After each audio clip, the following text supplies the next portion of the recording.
ಗೀತಾ ಮಹಾತ್ಮೆ. ಮಯಾಧ್ಯಕ್ಷೇಣ ಪ್ರಕೃತಿ ಸೂಯತೆ ಸಚರಾಚರಂ ಹೇತುನಾನೇನ ಕೌಂತೆಯ ಜಗದ್ವಿಪರಿವರ್ತತೆ. ಎಲೈ ಅರ್ಜುನ, ನನ್ನ ಅಧ್ಯಕ್ಷತೆಯಲ್ಲಿ ಪ್ರಕೃತಿ ಅಂದರೆ ತ್ರಿಗುಣಾತ್ಮಕವಾದ ಮಾಯೆಯು ಚರಾಚರಾತ್ಮಕವಾದ ಜಗತ್ತನ್ನು ರಚಿಸುತ್ತದೆ. ಈ ಕಾರಣದಿಂದಲೇ ಸಂಸಾರ ಚಕ್ರವು ಸುತ್ತುತ್ತಾ ಇರುತ್ತದೆ.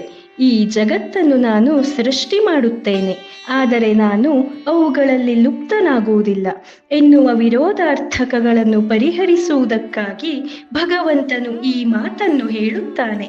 ನನ್ನ ಅಧ್ಯಕ್ಷತೆಯಲ್ಲಿ ಅಂದರೆ ನನ್ನ ಮಾರ್ಗದರ್ಶನದಲ್ಲಿ ಪ್ರಕೃತಿಯು ಈ ಸ್ಥಾವರ ಜಂಗಮ ಜಗತ್ತನ್ನು ಉತ್ಪತ್ತಿ ಮಾಡುತ್ತಾಳೆ, ಆದರೆ ನಾನು ಏನನ್ನೂ ಮಾಡುವುದಿಲ್ಲ. ಅಧ್ಯಕ್ಷರು ಯಾವ ಕೆಲಸವನ್ನು ತಾವೇ ಸ್ವತಃ ಮಾಡುವುದಿಲ್ಲ, ಆದರೆ ಸಕಲ ಕಾರ್ಯಗಳು ಅವರ ಆದೇಶದಂತೆ ಮತ್ತು ಅವರು ಮಾಡಿಸಿರುವ ನಿಯಮಗಳಂತೆ ನಡೆದು ಹೋಗುತ್ತವೆ.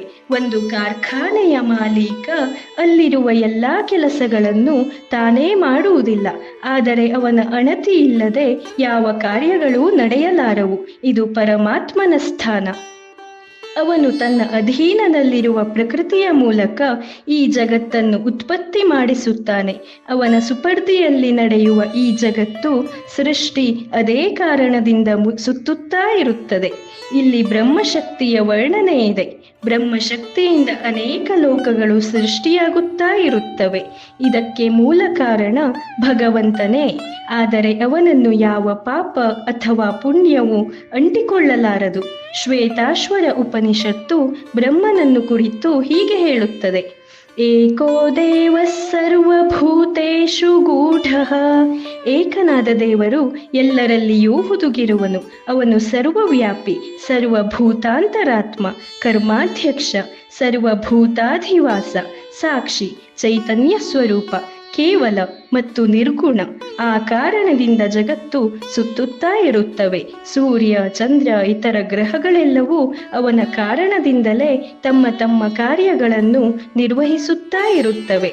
ಅವು ತಮ್ಮ ತಮ್ಮ ಕಕ್ಷೆಗಳಿಂದ ಒಂದು ಚೂರೂ ಅಲುಗಾಡದಂತೆ ನೋಡಿಕೊಳ್ಳುವ ಭಾರ ಅವನದು. ಈ ಕಾರ್ಯಗಳು ನಿರಂತರವಾಗಿ ನಡೆಯುತ್ತಾ ಇರುತ್ತದೆ. ಡಿ.ವಿ.ಜಿಯವರ ಮಾತಿನಲ್ಲಿ ಹೇಳುವುದಾದರೆ, ಏನು ಭೈರವ ಲೀಲೆಯಿ ವಿಶ್ವ ವಿಭ್ರಮಣೆ, ಏನು ಭೂತಗ್ರಾಮ ನರ್ತನೋನ್ಮಾದ, ಏನಗ್ನಿಗೋಳಗಳು, ಏನಂತರಾಳಗಳು, ಏನು ವಿಸ್ಮಯ ಸೃಷ್ಟಿ ಮಂಕುತಿಮ್ಮ. ಈ ಬಗೆ ಬಗೆಯ ಸೃಷ್ಟಿಗೆ ಕಾರಣನಾದ ಬ್ರಹ್ಮರೂಪಿ ಭಗವಂತನಿಗೆ ಶರಣಾಗಿ ತಲೆಬಾಗೋಣ. ಹರಿ ಓಂ.